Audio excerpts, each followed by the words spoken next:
मिलिंद के घर के बाहर निकलने और मिलिंद का ऐसा रूप देखने के बाद अदिति पूरी तरह से बिखर चुकी थी।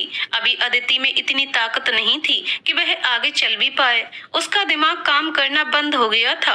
अदिति का दिमाग चलता भी तो चलता कैसे? जिस मिलिंद पर अदिति इतना भरोसा करती थी, उसने ही उसके भरोसे के साथ आदित्य मतलब उसके प्यार को चोट पहुंचाई थी। अदिति के दिमाग में बहुत सारी चीजें चल रही थी और उसको समझ नहीं आ रहा था कि करे तो क्या करे। इसलिए अदिति अपनी गाड़ी में बैठकर अपने घर चली गई। घर पहुंचने के बाद अदिति अपने कमरे में चुपचाप चली गई। कमरे में जाने के बाद अदिति जमीन पर बैठ गई। जमीन पर बैठने के बाद वापस अदिति को मिलिंद की बातें याद आने लगी। अभी भी उसके कानों में मिलिंद के वो शब्द घूम रहे थे। ये सब याद करके अदिति की आंखों में आंसू आने लगते हैं और वह रोने लगती है। अदिति रोते रोते कहती है, क्यों मिलिंद, क्यों तुमने ये सब किया? क्यों? हम दोनों ने तुम्हारा क्या बिगाड़ा था कि तुमने ये सब किया? बस यही सोचते सोचते पता नहीं कैसे अदिति की आंख लग गई। दूसरे दिन जब अदिति की आंख एक फोन कॉल से खुली थी, जो व्यक्ति इतनी सुबह फोन कर रहा था वह और कोई नहीं अदिति की छोटी बहन अयाना थी। अदिति बिना नाम देखकर फोन उठा लेती है। फोन उठाकर अदिति हड़बड़ाकर और फोन उठाकर, हेलो कौन? अयाना फोन की दूसरी तरफ से और आदित्य के बारे में पूछकर, दी मैं अयाना बोल रही हूँ। क्या हुआ दी? कुछ हुआ है क्या? आपकी आवाज कुछ ठीक नहीं लग रही है। और आदि भाई कैसे हैं? अयाना के मुंह से आदित्य का नाम सुनकर अदिति के सामने कल रात की उसकी और मिलिंद के बीच की सारी बातें याद आ गईं। वापस अदिति उस ख्यालों में चली गई। फोन की दूसरी तरफ अयाना बहुत बार हेलो हेलो दी, क्या हुआ? आप कुछ बोल क्यों नहीं रही हो? ये सुनकर अदिति अपने ख्यालों में से बाहर निकलकर वास्तविक दुनिया में आकर और अपने आप को संभालकर अयाना से कहती है, अदिति पहले तो अपने आप को शांत और नॉर्मल करके और अयाना को समझाकर और उसको शांत करवाकर, अरे मेरी माँ, एक सांस में इतने सारे सवाल, थोड़ा सांस भी ले ले, सब ठीक है, मैं बस सोकर उठी हूँ, इसलिए मैं थोड़ी नींद में थी और कुछ नहीं है। अयाना थोड़ा हिचकिचाकर आदित्य के बारे में पूछकर, और आदि भाई कैसे हैं? उसके बाद अदिति अयाना से थोड़ा उदास और सीरियस होकर अयाना से बात करके कहती है, अदिति अयाना को यहाँ के हालात के बारे में बताकर और मिलिंद के बारे में छुपाकर, साथ में अयाना को तसल्ली दिलाकर, यहाँ के हालात इतने अच्छे नहीं हैं, पर तू टेंशन मत ले, सब ठीक हो जाएगा।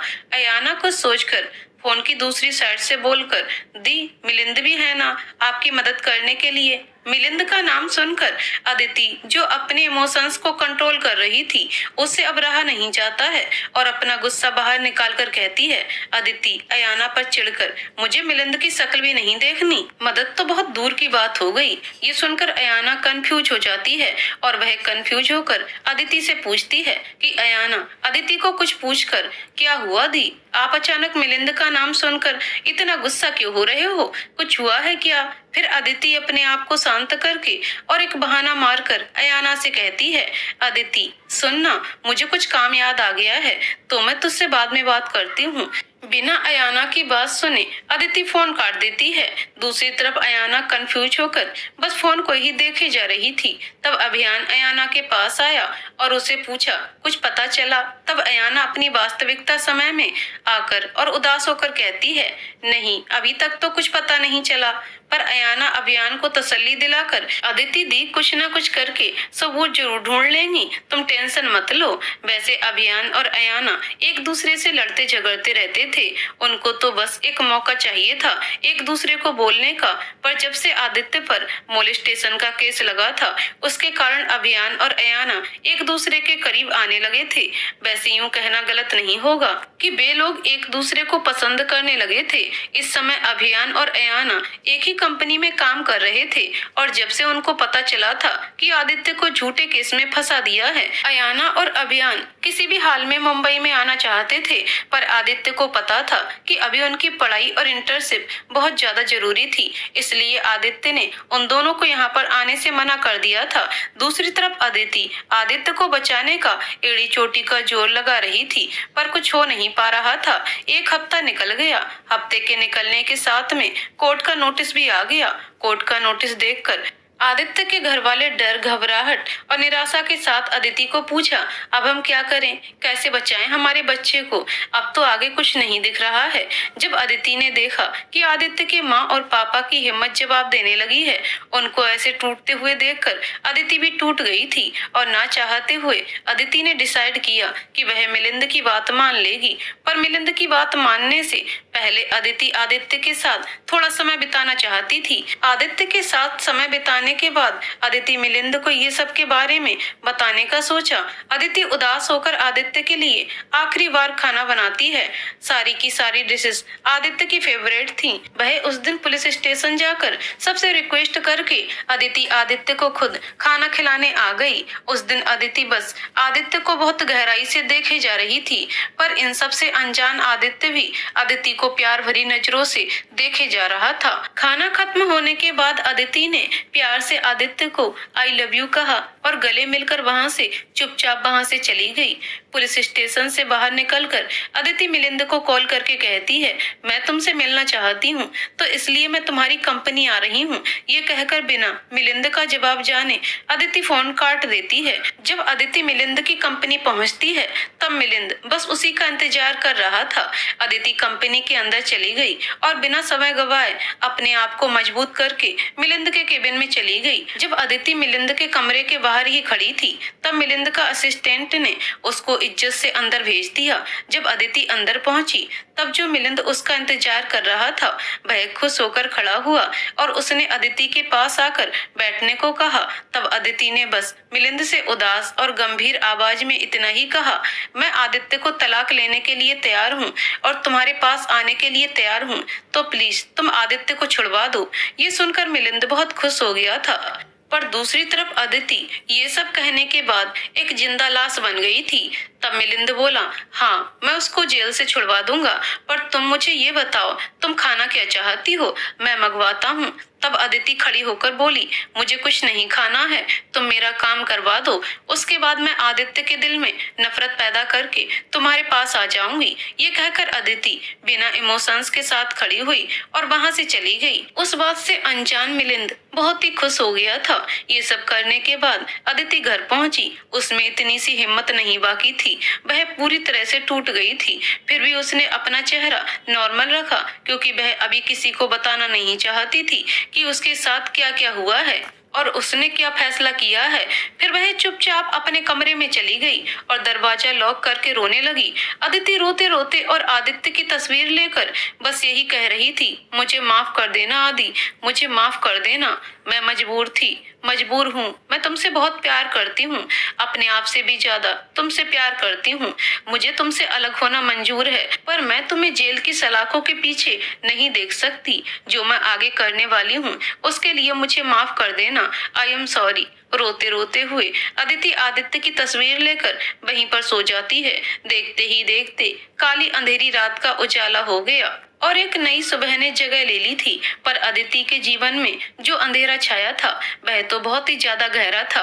वह तो अच्छे समय के साथ ही उसके बाद ही हट सकता था। सुबह सुबह अदिति तैयार होकर सबके लिए नाश्ता बनाती है और मिलिंद अपने कॉन्टेक्ट से आदित्य पर जो जो इल्जाम लगाए थे वह सारे खारिज करवा देता है। उसके बाद आदित्य जेल से बाहर बाइज्जत बरी हो जाता है। अदिति ये न्यूज अपने घर परिवार वालों को बता देती है कि कैसे मिलिंद ने उसकी मदद की, और वह सब जब अदिति का कोई ठिकाना नहीं रहा। खुशी के साथ साथ अदिति दुखी भी थी, क्योंकि वह थोड़े समय के बाद वे लोग अलग हो जाने वाले थे।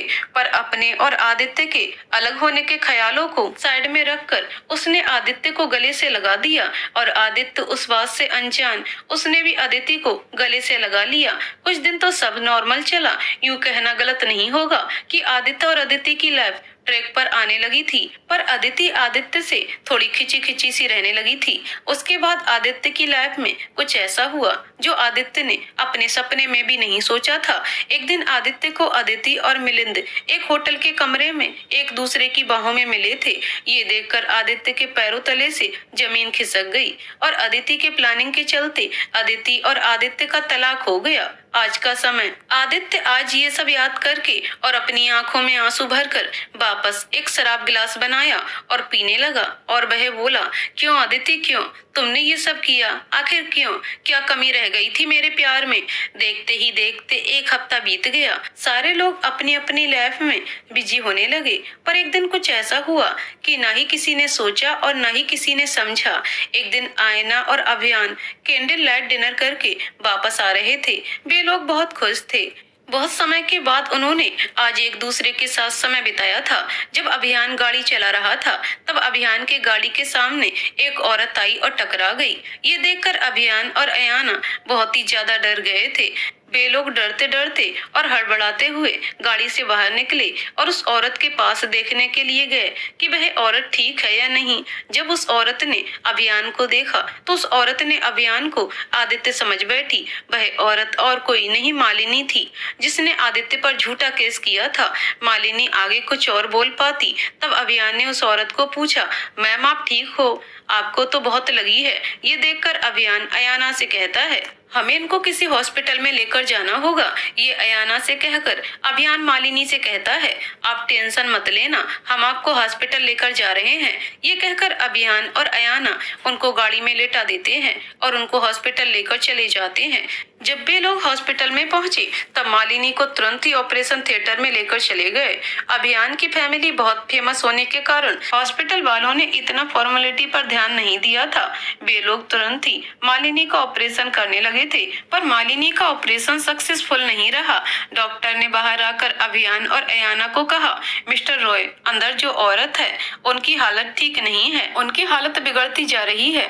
ऐसा कहकर डॉक्टर वापस एक नर्स के साथ अंदर चला गया।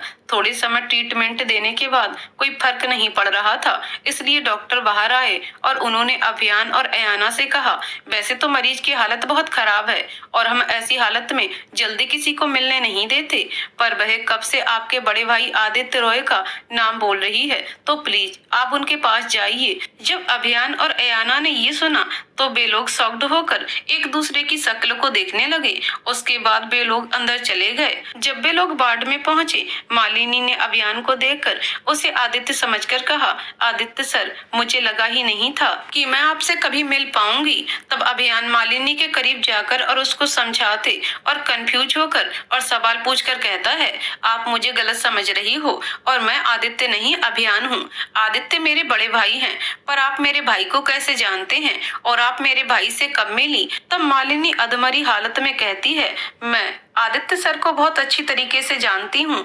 आपको पता है, कई साल पहले आपके भाई पर मोलेस्टेशन का केस लगा था, वह मैंने लगाया था। ये सुनकर अभियान का गुस्सा 7वें आसमान पर पहुंच गया और वह कुछ बोल पाता। तब मालिनी अभियान को रोककर कहती है, मुझे पता है आपको मुझ पर बहुत गुस्सा आ रहा होगा, पर प्लीज मुझे अपनी बात रखने दीजिए। पता नहीं मेरे पास कितना और वक्त बाकी है। पता है मैंने आपके भाई पर केस करके गलत किया था, पर मैंने जो भी किया था वह किसी के कहने पर किया था। तब अभियान गुस्से से पूछता है, किसके कहने पर आपने ये सब किया था?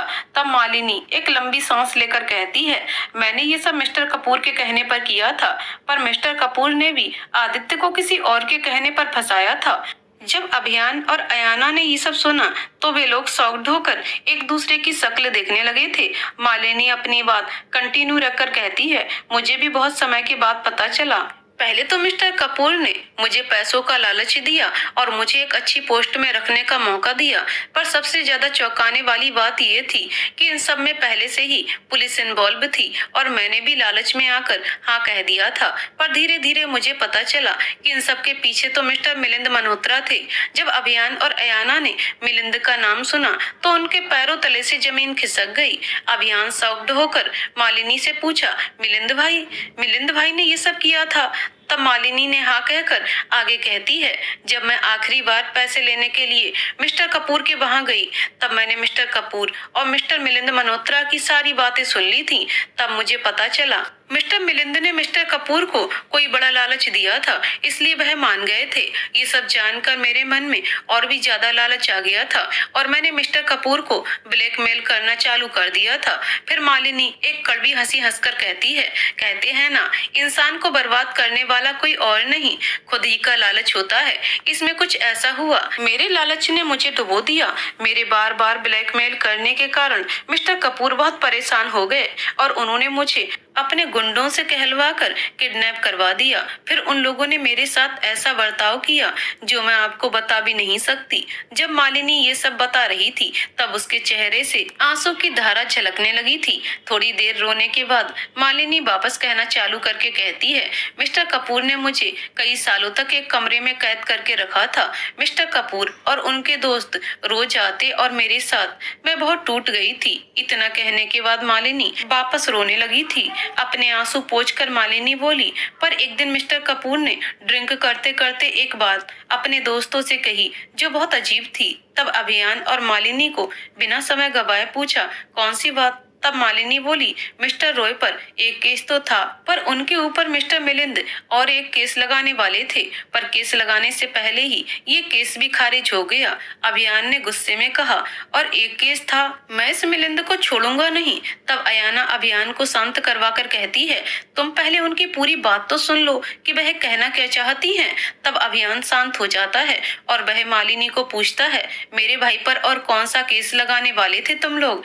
तब मालिनी बोली, मुझे ये तो पता नहीं, पर वो सिटी हॉस्पिटल की बात कर रहे थे। उन्होंने बस इतना ही कहा। सिटी हॉस्पिटल में जो राहुल मेहरा बहुत ही काबिल डॉक्टर हैं, मिस्टर मिलिंद ने उनके साथ कोई प्लानिंग की थी। मैंने बस इतना ही सुना था और कुछ नहीं। वे लोग मुझे भी मारने वाले थे, पर मैं वहाँ से कुछ साल पहले से भाग निकली। तब से मैं मिस्टर आदित्य को ढूंढ रही हूँ, पर वह जब भी मुझे दिखते तब वह मिस्टर मिलिंद के साथ होते, नहीं तो वे गुंडे मुझे ढूंढ निकालते। आज भी वे गुंडे मुझे ढूंढ रहे हैं, मैं उनसे ही बचकर भाग रही थी।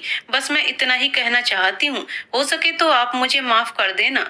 जब मालिनी ये सब कह रही थी, उसकी सांस और भी ज्यादा तेज तेज चल रही थी और बस ये कहकर मालिनी अपना दम तोड़ देती है। पर अयाना ने जब पहले मिलिंद का नाम सुना था तब उसको थोड़ा अजीब महसूस हुआ था और उसने अपने फोन में मालिनी की सारी बातें रिकॉर्ड कर ली थी। ये सब रिकॉर्ड के बाद अभियान और अयाना शॉक्ड होकर डॉक्टर को बुलाते हैं और डॉक्टर ने आकर जब मालिनी को चेक किया तब उन्होंने कहा, सी इज नो मोर। ये सब होने के बाद अभियान और अयाना ने पुलिस को मालिनी के बारे में सब कुछ बता दिया, पर जो मालिनी ने उन लोगों को बताया वो बस छुपा कर रखा था। सारी फॉर्मेलिटी के बाद वे लोग शांति से बैठे थे।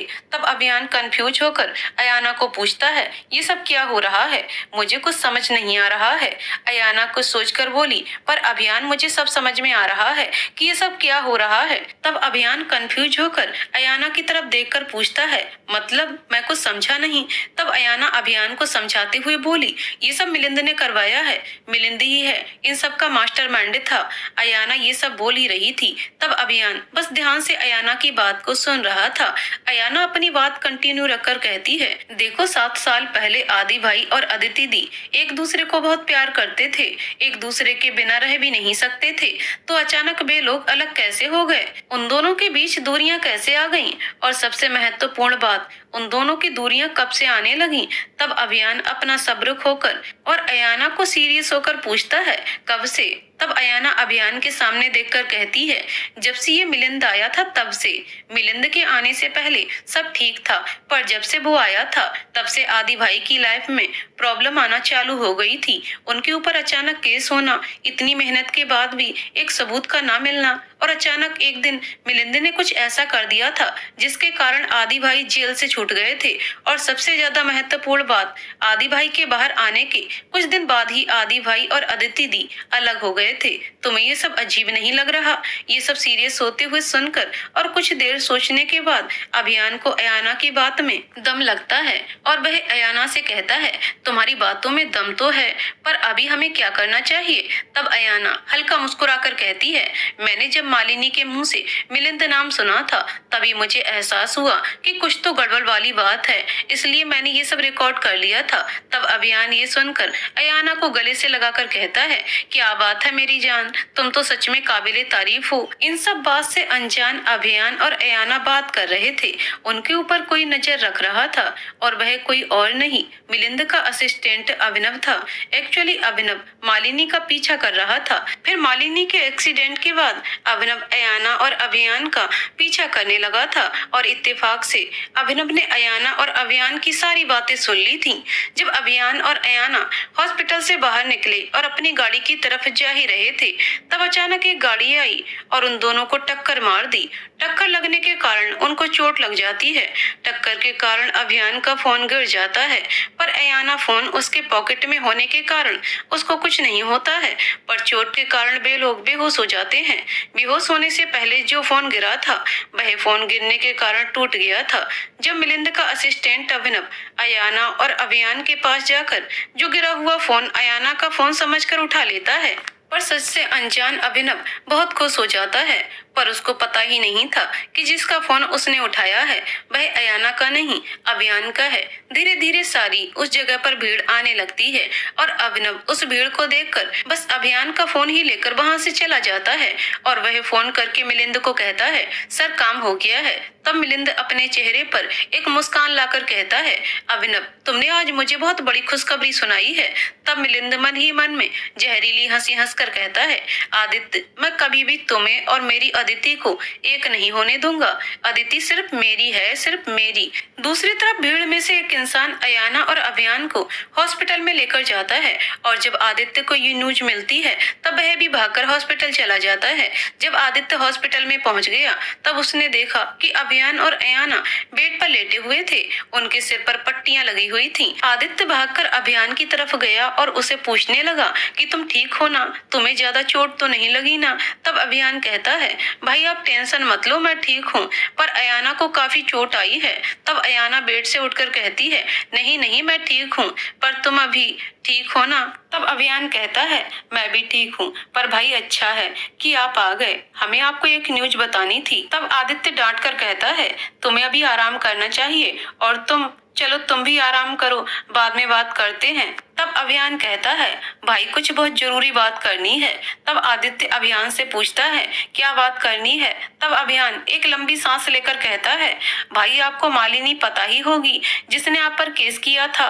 तब आदित्य अभियान पर चिल्लाकर कहता है, मुझे उस औरत के बारे में कुछ बात नहीं करनी। तब अभियान आदित्य को शांत करवा कर कहता है, भाई आप मेरी पूरी बात तो सुन लो। उसके बाद आदित्य तैयार हो जाता है बात सुनने के लिए और अभियान मालिनी के एक्सीडेंट के बाद जो उसके साथ हुआ वह सारी बात बता देता है। ये सुनकर आदित्य एकदम शॉक्ड हो जाता है। तब अयाना आदित्य के पास आ जाती है। तब अयाना कहती है, भाई मैंने मोबाइल सब रिकॉर्ड कर लिया है। उसके बाद अयाना मोबाइल में उसने जो रिकॉर्ड किया था वह सबूत आदित्य को दिखा देती है। सबूत देखकर आदित्य शॉक्ड होकर अभियान और अयाना से कहता है, मैंने सपने में भी नहीं सोचा था ये सब मिलिंद मल्होत्रा ने किया होगा। तो अदिति उस मिलिंद के साथ क्या कर रही है, उसको ये सब पता है, और पता है तो उसके साथ क्यों रह रही है, और उसने मुझे सच्चाई क्यों नहीं बताई। तब अयाना आदित्य से कहती है, क्या पता अदिति दी ने जो भी किया हो आपकी जान बचाने के लिए किया हो। वैसे सच्चाई जानने के लिए पहले हमें उस डॉक्टर राहुल मेहरा को ढूंढना चाहिए। राहुल मेहरा ही हमारी मदद कर सकता है। राहुल मेहरा नाम सुनकर आदित्य को 9 साल पहले का वाकया याद आ जाता है और वह अभियान और अयाना से कहता है, राहुल मेहरा, अच्छा याद आया, ये डॉक्टर वही है जिसने मुझे 9 साल पहले ट्रीटमेंट दी थी। वह सुनकर अयाना कहती है, क्या कह रहे हो आप? राहुल मेहरा वही डॉक्टर है, तो हमें उसके बारे में इंक्वायरी करवानी होगी। जब आदित्य और अयाना बात कर ही रहे थे पर अभियान कुछ और ही सोच रहा था। वह सोचकर आदित्य से कहता है, मुझे ये समझ नहीं आ रहा है कि हमारा एक्सीडेंट हुआ तो हुआ कैसे। हम रास्ते पर सही ही चल रहे थे तो कैसे। उसके बाद अभियान अपना फोन ढूंढने लगता है और कहता है, मेरा फोन कहाँ गया। तब अयाना बिना समय गवाए कहती है, तुम्हें क्या लगता है तुम्हारा फोन कहाँ गया होगा और इन सब के पीछे कौन होगा? और कोई नहीं, वह मिलिंद ही होगा। मालिनी हमारे हाथ लग गई थी तो वह डर गया होगा, और वैसे भी मिलिंद के अलावा हमारा दुश्मन है ही कौन। आदित्य ये सुनकर गुस्से में आ जाता है। तब अभियान आदित्य को शांत करवा कर कहता है, भाई अभी नहीं, अभी करेक्ट समय नहीं आया है। पहले हमें उस राहुल मेहरा को मिलना होगा, उसके बाद देखते हैं कि आगे क्या करना है। पहले हम सच्चाई तो जान लें। आदित्य ये सुनकर शांत हो जाता है। अभियान और अयाना के ठीक होने के बाद ये लोग राहुल मेहरा के बारे में छानबीन करने लगते हैं और उनको राहुल मेहरा के बारे में थोड़ा थोड़ा पता चलने लगा था कि राहुल मेहरा डॉक्टर कैसा है, और बाकी सब इंक्वायरी के दौरान ही उन लोगों को पता चला कि डॉक्टर राहुल एक करप्ट डॉक्टर है और उनको पैसे खिलाकर कुछ भी काम करवा सकते हैं। पहले तो डॉक्टर राहुल एक मामूली डॉक्टर थे, पर मिलिंद की मदद करने से उसको बहुत फायदा हुआ। आज डॉक्टर राहुल अच्छी पोजीशन में है। ये सब जानकारी के बाद आदित्य ने बिना समय गवाए और सच्चाई जानने के लिए एक वार्ड बॉय को पैसे का लालच देकर आदित्य की उस समय की फाइल खुलवाई जो डॉक्टर राहुल ने बनाई थी, पर दिखाई किसी को नहीं थी। आदित्य के भी रिपोर्ट थे जिसमें एक कड़वी सच्चाई छुपी हुई थी।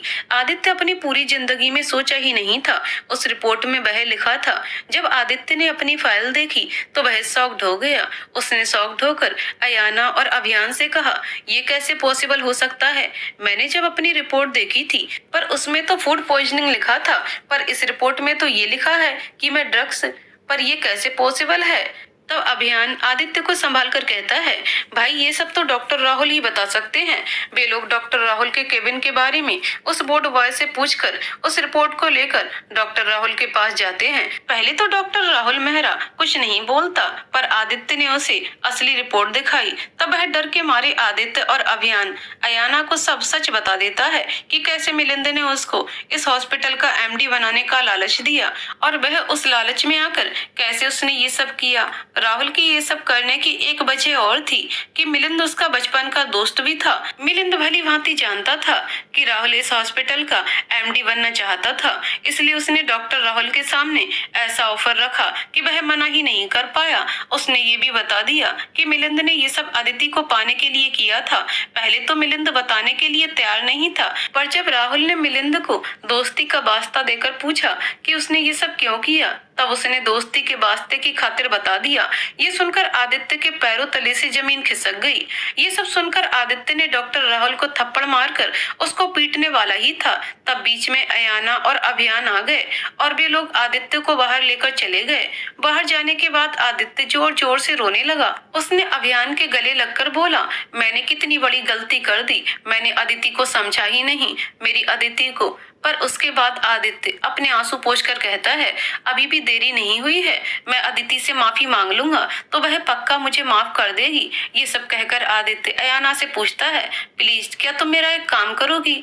तब अयाना आदित्य से कहती है, भाई ये भी कोई पूछने की बात है, बताओ क्या करना है। उसके बाद आदित्य कहता है, तुम मेरे लिए अदिति को कॉल करके उसे अपने घर बुलाओगी, पर उसको कोई सच्चाई मत बताना और ये भी मत बताना कि मैंने तुम्हें बोला है। ये सुनकर अयाना अदिति को कॉल लगा देती है।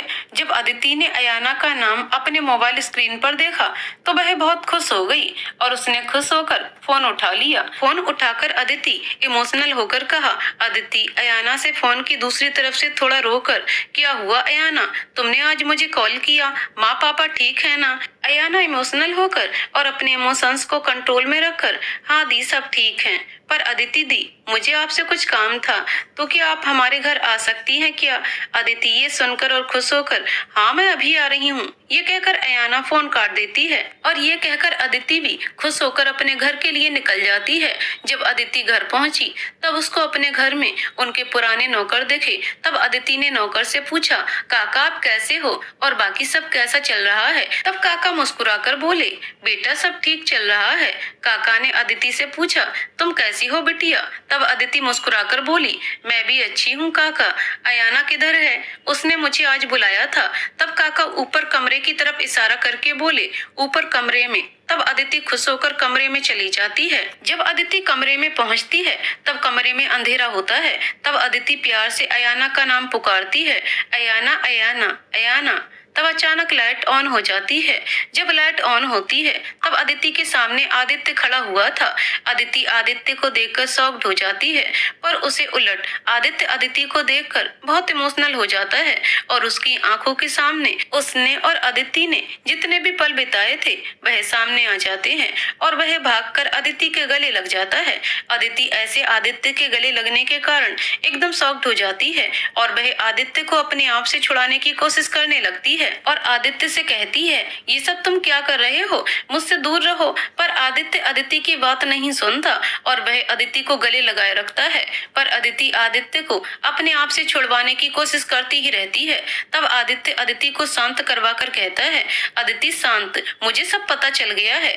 अदिति शॉक्ड होकर और अपने आप को छुड़ाने की कोशिश करके पूछती है, क्या पता चल गया है तुम्हें, मुझे जाने दो। तब आदित्य अदिति को अपने सामने खड़ा करके और शांत करवा कर और इमोशनल होकर कहता है, मैं आज डॉक्टर राहुल मेहरा से मिला और उसने मुझे सारी सच्चाई बता दी। उसने मुझे ये भी बता दिया है कि मिलिंद ने तुम्हें मजबूर किया है, मुझे सब पता चल गया है। आदित्य रोते हुए और माफी मांगकर, मुझे माफ कर दो क्योंकि मैंने तुम पर भरोसा नहीं किया, आई एम सॉरी। तब अदिति ये सुनकर, जो इतने सालों से अपने आंसू दबा कर रखा था, उससे रहा नहीं गया और वह आदित्य के गले लगकर रोने लगी और वह रोते रोते बोली, तुम सॉरी मत कहो, मुझे तुमसे माफी मांगनी चाहिए क्योंकि मैंने तुम्हारे साथ गलत किया था।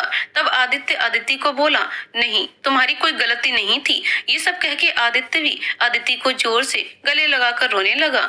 वे लोग एक दूसरे में ऐसे खो गए कि उनको समय का कुछ पता ही नहीं चला और समय का पता भी कैसे चलता। इतने सालों का जो प्यार और ऊपर इतने सालों की लंबी जुदाई, अभी जितना भी वक्त मिले वह कम ही लगेगा। कुछ ऐसा हाल अदिति और आदित्य का था। लंबे समय तक एक दूसरे के गले लगने के बाद वे लोग अलग हुए। वे लोग एक दूसरे को प्यार की गहराई से और इमोशनल होकर देखने लगे। उसके बाद आदित्य अदिति के करीब गया और उसने अदिति के लिप पर किस करने लगा। अदिति भी आदित्य के किस में खोने लगी थी। उसके बाद अदिति भी आदित्य को किस करने लगी। अचानक माहौल हद से ज्यादा खुशनुमा और रोमांटिक होने लगा। तब अचानक अयाना वहां आ जाती है और वह आदित्य और अदिति को किस करते देख लेती है और वह सॉरी सॉरी सॉरी कहकर मुड़कर इधर उधर देखने लगती है। अयाना को देखकर आदित्य और अदिति अलग हो जाते हैं। फिर वो लोग अपने आप को ठीक करने लगते हैं।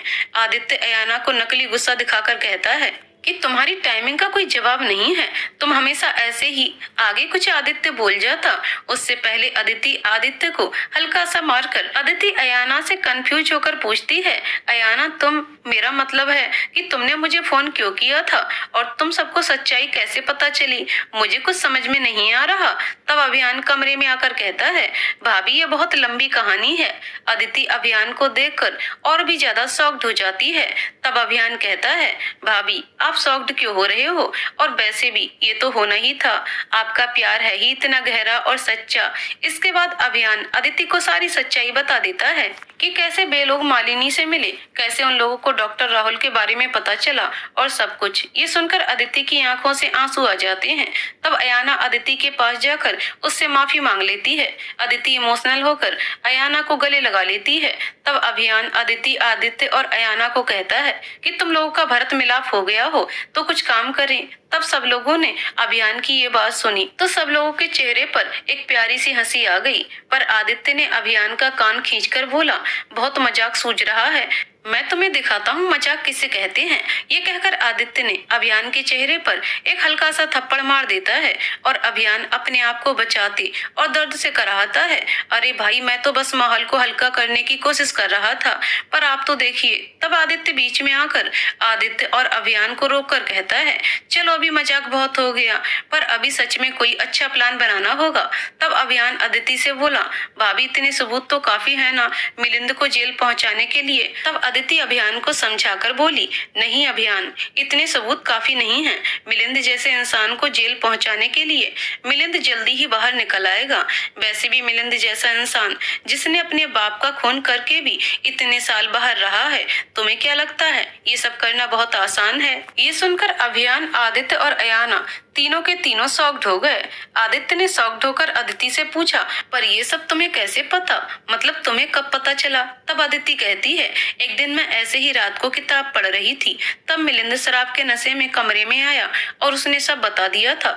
तब मुझे समझ आ गया था कि मिलिंद जैसे इंसान के साथ उलझना खतरों से खाली नहीं है। ये सुनकर आदित्य ने अदिति से पूछा, तुम एक बार जानने की कोशिश नहीं की क्यों मिलिंद ने अपने पिताजी को मारा। तब अदिति जवाब देकर कहती है, हाँ, सच्चाई जानने के लिए एक बार मैंने मिलिंद की माँ से मिलिंद के पिताजी के बारे में जानने की कोशिश की। तब मुझे पता चला कि उस इंसान को जीने का कोई हक नहीं था, इसलिए मैंने उस मामले को दबा दिया। वैसे तुम सबको पता है मिलिंद के पिताजी कौन थे?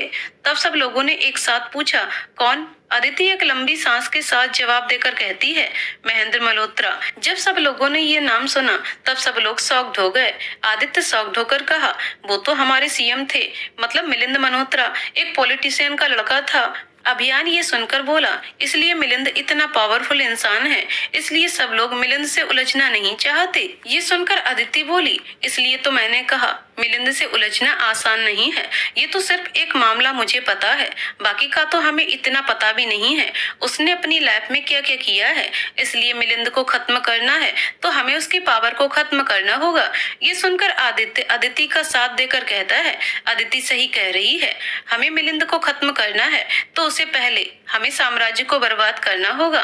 हमें उसके खिलाफ इतने सारे सबूत लाने होंगे जिससे वह बच ही नहीं पाए।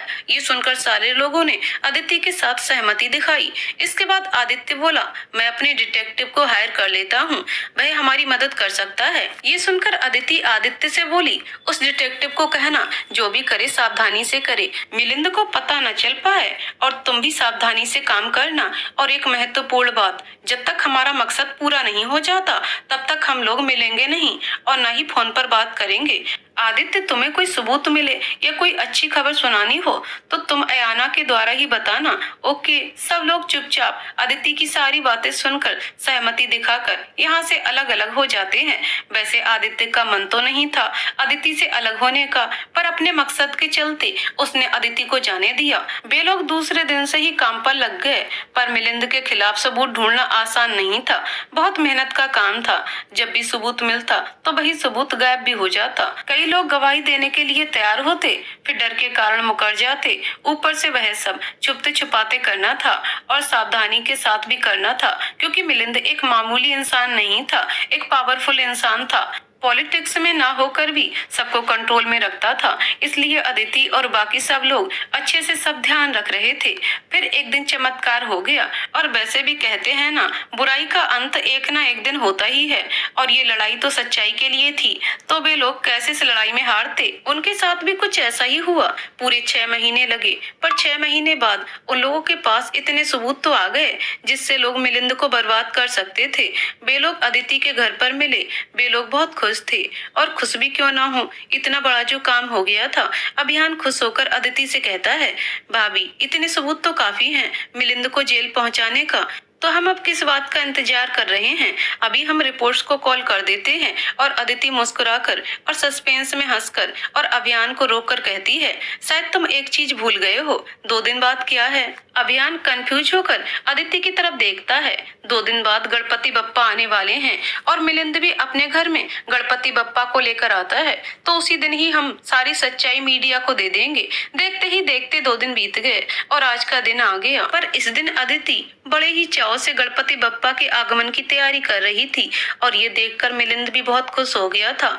आज अदिति बहुत खुश थी, और अदिति को खुश देखकर मिलिंद भी गणपति बप्पा को खुशी खुशी लेने चला गया। जब मिलिंद गणपति बप्पा को लेकर आ रहा था, तब गणपति के आगमन के साथ मिलिंद की बर्बादी भी हो गई थी। आदित्य और अभियान ने सारे सबूत मीडिया को दे दिए थे। जब मिलिंद गणपति बप्पा को लेकर घर के अंदर आने ही वाला था, तब मिलिंद का फोन बार बार बजने लगा। अभिनव बार बार मिलिंद को कॉल करके ये न्यूज बताना चाहता था कि न्यूज में क्या आ रहा है, पर मिलिंद गणपति बप्पा को लाने में इतना बिजी था कि उसको फोन की आवाज सुनाई ही नहीं दी। पर अदिति बहुत खुश थी, मन ही मन में सोच रही थी कि आदित्य और अभियान ने सारे सबूत मीडिया को दे दिए होंगे, बस थोड़े समय में खुशखबरी आने वाली है। तब गणपति का आगमन हो गया। उसके साथ साथ पूजा होने के बाद मिलिंद ने जब अपना फोन देखा तो अभिनव के बहुत सारे मिस्ड कॉल थे, इसलिए मिलिंद ने बिना समय गवाए अभिनव को कॉल कर दिया। पीछे से अदिति मिलिंद और अभिनव की सारी बातें सुन रही थी। अभिनव ने मिलिंद को सारी बातें बता दी। जब मिलिंद ने ये सब सुना, वह एकदम शॉक्ड हो गया। उसको देखकर ऐसा लग रहा था कि उसके पैरों तले से जमीन ही खिसक गई हो। मिलिंद को इतने टेंशन में देखकर अदिति मन ही मन में खुश होकर बोली, लगता है मिलिंद को सब पता चल गया है। दूसरी तरफ अभिनव की बातें सुनकर मिलिंद तुरंत ही टीवी चालू कर देता है। टीवी में अपने कारनामे जो उसने बहुत साल पहले फिर उसके साथ साथ वह अभी किए थे, सारे के सारे टीवी पर रिपोर्टर दिखा रहे थे। मिलिंद ये सब देखकर अपनी गाड़ी की चाबी लेकर अपनी कंपनी की ओर निकल गया। पर जब मिलिंद कंपनी के बाहर निकला तब बहुत सारे रिपोर्टर मिलिंद के घर के बाहर उसका इंतजार कर रहे थे। मिलिंद ये सब देखकर शॉक्ड होने के साथ कंफ्यूज हो गया, पर फिर भी मिलिंद अपने आप को संभाल कर और मीडिया को हटाकर अपनी गाड़ी तक पहुंचा और अपने कंपनी चला गया। उसके थोड़े समय बाद अदिति भी मिलिंद के पीछे चली गई। मिलिंद की कंपनी पहुंचने के बाद वह गुस्से में अभिनव के पास चला गया, जो कब से मिलिंद का इंतजार कंपनी में कर रहा था। मिलिंद ने अभिनव को पूछा, ये सब किसने किया? मेरे इतने सारे राज बाहर कैसे आए? मेरे इनलीगल काम के बारे में सबको कैसे पता चला? इन सब के पीछे कौन है? अभिनव मिलिंद इतने गुस्से में देखकर डरते हुए बोला, सर, इन सब के पीछे मिस्टर रॉय है। मिलिंद ये सब सुनकर गुस्से में बोला, मिस्टर आदित्य रॉय? पर कैसे? इतने सालों के बाद आदित्य ने ये सब क्यों किया और इतनी हिम्मत उसमें कैसे आई कि उसने मुझसे पंगा लिया? तब पीछे से अदिति बोली, जो कब से उन दोनों की बातें सुन रही थी, आदित्य में हिम्मत क्यों ना आती, मैं जो उसके साथ थी। अपने पीछे अदिति को देखकर मिलिंद शॉक्ड हो गया और उसने शॉक्ड होकर अदिति से पूछा, तुमने उसकी मदद की? क्यों? क्या तुम भूल गई हो कि आदित्य के खिलाफ आज भी मेरे पास सारे सबूत हैं? तब अदिति हंसकर बोली, किस सबूत की बात कर रहे हो तुम?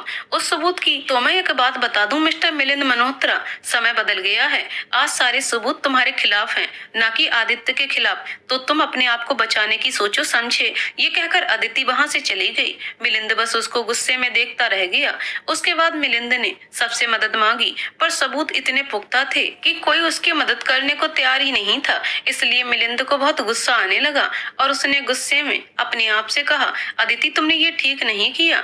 तुमने ये सब अपने प्यार को पाने के लिए किया ना, पर तुम एक चीज भूल गई हो, मैं मिलिंद हूँ। मैंने तुम्हें पाने के लिए इतना कुछ किया, पर तुमने क्या किया? बस अब बहुत हो गया। मैं अकेले बर्बाद नहीं होऊंगा, तुम्हारा आदित्य भी बर्बाद होगा। तुम मेरी नहीं हो सकती तो मैं तुम्हें किसी और का भी नहीं होने दूंगा। परसों गणपति बप्पा जा रहे हैं ना, गणपति बप्पा के साथ साथ अब तुम्हारी भी विदाई होगी पर इस दुनिया से। ये अपने आप से कहकर मिलिंद अभिनव से अदिति की गाड़ी के ब्रेक फेल करने को कहता है। ये सुनकर अभिनव शॉक्ड हो जाता है, पर वह कुछ बोलने की हिम्मत नहीं कर पाता। वैसे भी अभिनव मिलिंद की बात को मना नहीं कर सकता था, पर कहीं ना कहीं अभिनव को ये सब गलत लगता है। इसलिए अभिनव ये न्यूज अदिति को बता देता है। पहले तो अदिति ये न्यूज को मानती नहीं है। बार बार अभिनव के कहने से अदिति बस अभिनव से कहती है, जो तुम सही कह रहे हो, तो भी मैं उस गाड़ी में बैठूंगी। मैं भी तो देखूं मिलिंद किस हद तक जा सकता है। परसों सुबह रोज की तरह अदिति तैयार होकर मंदिर के लिए और विसर्जन की तैयारी और कुछ सामान के लिए निकली। घर से बाहर निकलने के बाद अदिति ने अपने ड्राइवर को बुलाया, पर ड्राइवर ने कहा, मैम, आपकी गाड़ी तो बड़ी मैम मंदिर लेकर गई हैं। ये सुनकर अदिति को अभिनव की गाड़ी के ब्रेक फेल वाली बात याद आ गई। उसने घबराते और हड़बड़ाते हुए ड्राइवर से पूछा, बड़ी मैम कब निकली और कहाँ गई हैं? ये कहकर अदिति मंदिर के रास्ते पर पहुंची ही थी, तब उसको लोगों की आवाज सुनाई दे रही थी, अरे इधर एक्सीडेंट हो गया है, देखो कैसी हालत हो गई है। अदिति भागकर उस जगह पर पहुंची। तब उसने देखा कि एक गाड़ी का एक्सीडेंट हुआ था और वह गाड़ी अदिति की थी। गाड़ी को देखकर अदिति डर जाती है और वह भागकर उस गाड़ी के पास चली जाती है तो देखती है कि मिलिंद की माँ वहाँ पर बेहोश होकर गिरी पड़ी है। उसके चेहरे से खून आ रहा है। तब अदिति मिलिंद की माँ सुभद्रा को हॉस्पिटल लेकर चली जाती है। ये न्यूज मिलिंद को पता चली, वह भी भागकर हॉस्पिटल चला गया। जब मिलिंद हॉस्पिटल पहुंचा तब तक मिलिंद की माँ को होश आ गया था। अदिति मिलिंद की माँ के बाजू में बैठी थी। मिलिंद जब माँ को मिलने उसके पास गया तब उसकी माँ ने अपना सिर घुमाकर दूसरी तरफ देखने लगी। मिलिंद अपनी माँ से बात करके मिलिंद घबराकर और अपनी माँ की तरफ देखकर उसको और पूछकर, माँ आप ठीक हो? आपको ये चोट कैसे लगी और आप मेरी तरफ देख क्यों नहीं रही हो? मिलिंद की माँ मिलिंद की तरफ गुस्से से देखकर, तू मुझे माँ मत कह, तूने वह हक खो दिया है। तूने जो जो बुरे काम किए हैं ना, वह सब मुझे पता चल गया है। तू ऐसा कैसे कर सकता है? मिलिंद ने जब ये सब सुना तो वह शॉक्ड हो गया। फिर उसने अदिति को देखा, तब उसको सब समझ आ गया। इसीलिए वह गुस्से में अदिति की तरफ देखने लगा और मिलिंद की माँ ये सब देखकर और रोते हुए कहती हैं, तू अदिति के सामने मत देख, मुझे पहले ही पता चल गया था। पहले तो मैंने टीवी में जो जो देखा और सुना उसके ऊपर यकीन नहीं किया, क्योंकि जब मैंने अदिति की फोन पर बात सुनी जिसमें तू अदिति को मरवाना चाहता था, मुझे उस पर भी यकीन नहीं हुआ। मैं तुम पर भरोसा करती थी। मैं सबको और अदिति को गलत ठहराना चाहती थी, इसलिए मैं उस गाड़ी में बैठ गई। पर मैं गलत निकली। तू मेरा बेटा कहलाने के लायक ही नहीं है।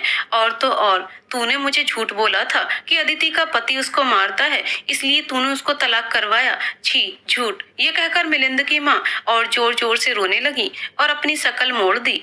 मिलिंद अपनी माँ को ऐसे रोते हुए देखकर और अपने लिए ऐसी बात सुनकर पता नहीं क्यों उसको बहुत बुरा लग रहा था। उसकी आंखों से आंसू आने लगे थे और पता नहीं क्यों मिलिंद को पछतावा होने लगा। वह कुछ बोलने की हालत में नहीं था। मिलिंद की माँ अपने आंसू पोंछकर, जो तू अभी भी मुझे अपनी माँ मानता है तो अपने आप को पुलिस के हवाले कर दे। जब मिलिंद की माँ ने मिलिंद से ये कहा ही था तब वार्ड में पुलिस इंस्पेक्टर आ जाते हैं और वह मिलिंद को अरेस्ट करके और उसको लेकर चले जाते हैं और मिलिंद चुपचाप उनके साथ चला जाता है। जिसको मिलिंद अपने आप से भी ऊपर मानता था, उसने ही अपने बेटे मिलिंद को अरेस्ट करवा दिया था। तो मिलिंद अपनी माँ के फैसले का कैसे अनादर कर सकता था।